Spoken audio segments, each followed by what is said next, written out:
Hello, আসসালামু আলাইকুম guys, কি অবস্থা সবার? আই হোপ সবাই ভালো আছেন। আমিও ভালো আছি। আজকে মূলত ভিডিওটা হতে যাচ্ছে বাংলাদেশ সেনাবাহিনীর প্রধানকে। বাংলাদেশ সেনাবাহিনীর প্রধান হচ্ছে ওয়াকারুজ্জামান।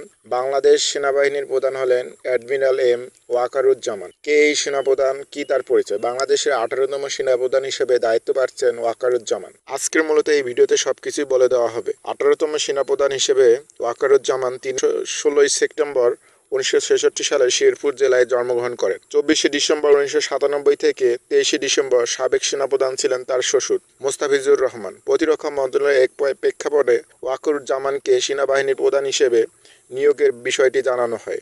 23শে জুন থেকে আগামী 3 বছরের জন্য সেনাপ্রধান হিসেবে নিয়োগ পাচ্ছেন ওয়াকারুজ্জামান।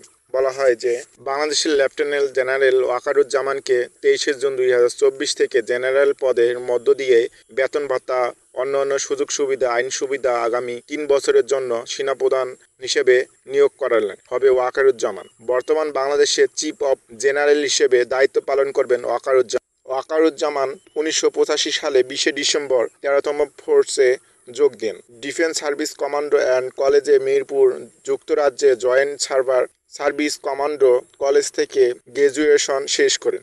জাতীয় বিশ্ববিদ্যালয় থেকে মাস্টার কমপ্লিট করেন।